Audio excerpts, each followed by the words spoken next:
ह्या संध्याकाळची batting open करण्याची नम्र विनंती मी माननीय श्री राजसाहेब ठाकरे यांना करतो. पण मला वाटत नाही जगात आचरेकर सरांनी जेवढे खेळाडू निर्माण केले भारतासाठी किंवा आपल्या देशासाठी तेवढे जगात कुठच्या कोचने आजपर्यंत एवढे खेळाडू केले असतील असं मला वाटत नाही. उनकी जो खामोशी थी वो बहुत बोलती थी. यहाँ पे जितने बैठे हैं, जितने भी हमारे आचरेकर के अंडर सब प्लेयर्स गए हैं, उन्होंने सबने कभी ना कभी डांट खाई है. कुछ लोगों को तो झापड़ भी पड़े हैं. मुझे लगता है मैं एक अकेला प्लेयर था जिसको कभी डांट नहीं पड़ी. आमच्याकडे प्रत्येकाला एकच जाणवेल की सरांचे पंख एवढे बळकट होते की त्यांनी जेव्हा आपल्या पंखाखाली घेतले तर त्याचा प्रवास हा त्यांनी नेहमी नेक्स्ट लेवलपर्यंत नेला. आणि ते आम्हाला जाणवलं. म्हणजे आपल्यातला आमच्यातला प्रत्येक विद्यार्थीला त्याची जाणीव आहे की आपल्याला ह्या सरांचं त्यावेळेचं योगदान नसतं तर कदाचित आपण इकडे पोहोचू शकलो नसतो. कुठेतरी आमची पुण्य होती की आम्हाला आचरेकर सरांसारखे गुरु लाभले. क्लिअरली आठवतं की मी एवढी वर्ष होतं आम्हाला, आणि मे बी इकडे जे स्टेजवर सगळे असतील 23 आणि पुढे खूप जण जे समोर सरांचे होते स्टुडंट, मला अजून आठवत नाही की सरांनी कधी सांगितलं की मला फीस दे.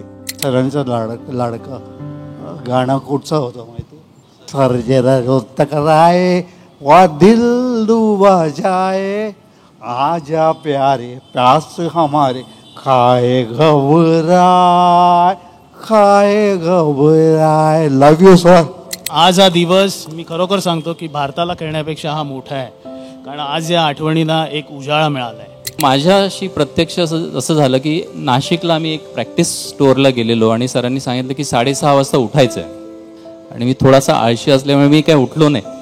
तर सरांनी 6:30 वाजता एक बॅट उचलली आणि माझ्या थाय रिजनला मारली आणि मी पटकन उठलो. तो शिस्त हा प्रकार त्यांना खूप अतिशय प्रिय होता. सर मला कधीच वेल पेड बोलले नाहीत. मी ऑब्व्हियसली माझ्या स्पीचमध्ये पण बोललो. फायनल स्पीच रिटायरमेंट स्पीच होता त्यावेळेला मी बोललो की सर आज तुम्ही मला वेल पेड म्हणू शकता, कारण ह्याच्यानंतर मी परत कधी खेळायला जाणार नाही आहे इंडियाला.